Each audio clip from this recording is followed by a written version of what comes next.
आज परमेश्वर का वचन हम देखते हैं पवित्र शास्त्र बाइबल से। और एजरा की पुस्तक में हम देखेंगे पुराना नियम 8 का 21 आयत से। परमेश्वर का दास एजरा एक ऐसा परमेश्वर का दास था कि स्वयं परमेश्वर के वचनों को पढ़ा लिखा सीखा और दूसरों को सिखाने के लिए तैयार हुआ, सभी लोगों को सिखाने के लिए तैयार हुआ। और हम यहाँ पर देखते हैं 21 आयत में 8 के 21 में, तो यहाँ पर उपवास के बारे में हम देखते हैं। एजरा उपवास के बारे में क्या कहता है लोगों को कि कैसे आप परमेश्वर के पास आइए, दीन बनिए, नम्र बनिए और अपने बच्चे और अपने परिवार के लिए, अपने जीवन के लिए और अपने धन संपत्ति के लिए सरल यात्रा मांगिए। परमेश्वर के साथ में पूरे मन से फिरिए, उपवास के साथ में, फास्टिंग के साथ में फिरिए। तो यहाँ पर लिखा है कि इसमें तब मैंने वह अर्थात अहाब नदी के तट पर उपवास का प्रचार इस आशय से किया कि हम परमेश्वर के सामने दीन हों और उससे अपने अपने बाल बच्चों और अपनी अपनी धन संपत्ति के लिए सरल यात्रा मांगे। मेरे प्रिय भाई और बहनों, परमेश्वर के सामने आपको, हम सभी को दीन बनना है। अगर आज अभी अपने मनों को आपने नहीं फिराया है तो आप जीवित परमेश्वर के पास आइए, परमेश्वर के पास आइए, प्रभु यीशु मसीह के पास आइए और कहिए कि प्रभु यीशु मसीह मेरा उद्धार करता है। और उपवास रखिए, प्रार्थना कीजिए, अपने बच्चे, अपने परिवार, अपने धन संपत्ति के लिए सरल यात्रा मांगिए और पूरे मन से प्रभु के पास फिर कर आइए। प्रभु आपके बाल बच्चों को और आपको अच्छे तरीके से चलाएंगे, आशीष देंगे, ब्लस करेंगे। और यहाँ पे लिखा है 22 में कि यहाँ पे लिखा है 21 के 22 में पढ़ते कि हम अपने धन संपत्ति और अपने बच्चों के लिए सरल यात्रा मांगे और यहोवा के सामने दीन हो और नम्र हो।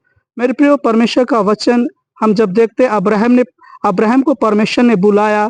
हम उत्पत्ति में जब पढ़ते हैं वहाँ 12 में, तो अब्राहम को परमेश्वर कहता है दर्शन देख के, मैं सर्वशक्तिमान ईश्वर हूँ, तो मेरी उपस्थिति में चल और सिद्ध हो जा, है ना। तो परमेश्वर सर्वशक्तिमान ईश्वर है और प्रभु चाहता कि हर एक मनुष्य सिद्ध हो जाए, दीन हो जाए, अभिमान, घमंड, लोभ, लालच, पाप का स्वभाव छोड़कर दीन हो जाए, नम्र हो जाए। इसी तरह हम यहाँ पे एजरा की किताब में भी देखते हैं कि एजरा एक स्वयं परमेश्वर का दास जो है, परमेश्वर के वचनों को पढ़ा, सीखा, उसका अर्थ जानने के लिए मन लगाया और लोगों के बीच में, इजराइलों के बीच में, लोगों के बीच में परमेश्वर का प्रचार किया। किस आशय की? इस आशय से हम यहाँ पे लिखा कि उपवास का प्रचार करें कि आओ हम परमेश्वर के सामने दीन बने, नम्र बने और अपने बाल बच्चों और परिवार के लिए सरल यात्रा मांगे।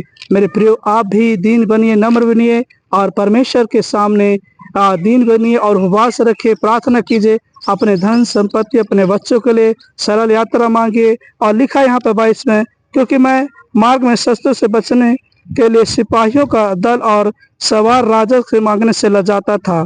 यहाँ पर हम देखते हैं कि एजरा जो है, एजरा एक परमेश्वर का दास है। जब राजा के पास जाता है तो जब एजरा के बहुत सारे शत्रु हो जाते हैं, दुश्मन हो जाते हैं मेरे प्रियो, तो राजा कहता है कि मैं राम, जब आप मार्ग में चलते हो तो आपके मार्ग को बचाने के लिए, आपके दुश्मनों को दुश्मनों के बचने के लिए मैं क्या करता हूँ कि आप लोगों को सिपाही देता हूँ, बॉडी गार्ड देता हूँ। लेकिन यहाँ पर एजरा कहता है कि मैंने राजा को ये बात कह दी थी कि जो परमेश्वर का डर मानता है, जो परमेश्वर की उपस्थिति में चलता है, परमेश्वर आप उनकी रक्षा करता है। हमें सिपाहियों और सिपाहियों के दल की जरूरत नहीं है।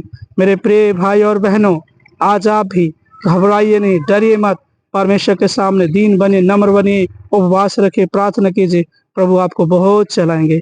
आइए मैं प्रार्थना करता हूँ। सामर्थी और अनुग्रहकारी परमेश्वर, राजाओं का राजा, मैं प्रार्थना करता हूँ जितने भी इस वीडियो को देख रहे प्रभु, हर एक भाई बहनों को हृदय को छू लीजिए पवित्र आत्मा, सिर से लेकर पैर तक अभिषेक कीजिए पवित्र आत्मा, नया बल पाए, नई सामर्थ्य पाए, तेरी आत्मा से भर जाए परमेश्वर पिता। मेरे भाई बहनों के जीवन में कोई रुकावट है, परेशानी है, यीशु मसीह आपके नाम से दूर हो जाए परमेश्वर पिता। कोई दर्द में, पीड़ित में प्रभु, कमर दर्द, जोड़ों का दर्द, घुटने का दर्द, बाजू का दर्द, जो भी है परमेश्वर पिता, सब यीशु के नाम से दूर हो जाए प्रभु। ऑल बॉडी गॉड तो हीलिंग तो लॉर्ड परमेश्वर टचिंग बॉडी परमेश्वर पिता। प्रभु जितने भी इस वीडियो को देखते प्रभु, हर एक भाई बहनों के शरीर को, उनके आत्मा प्राणों के बॉडी को छू के हील कीजिए, चंगा कीजिए मेरे स्वर्गीय पिता, और नया बल दीजिए, नई सामर्थ दीजिए। धन्यवाद पिता, प्रार्थना सुनने के लिए यीशु के नाम से मांगता हूँ, आमीन आमीन। परमेश्वर इस वचन के द्वारा प्रभु आशीष करे। लाइक कीजिएगा और एक दूसरे से जरूर शेयर कीजिएगा। परमेश्वर के पवित्र वचन है, हम प्रभु का सुसमाचार सुनाने के लिए इतना मेहनत करते हैं। आप अगर एक छोटा सा शेयर करेंगे तो न जाने इन वचनों के द्वारा बहुत सारे भाई बहनों का जीवन बचेगा। प्रभु आपको आशीष दे।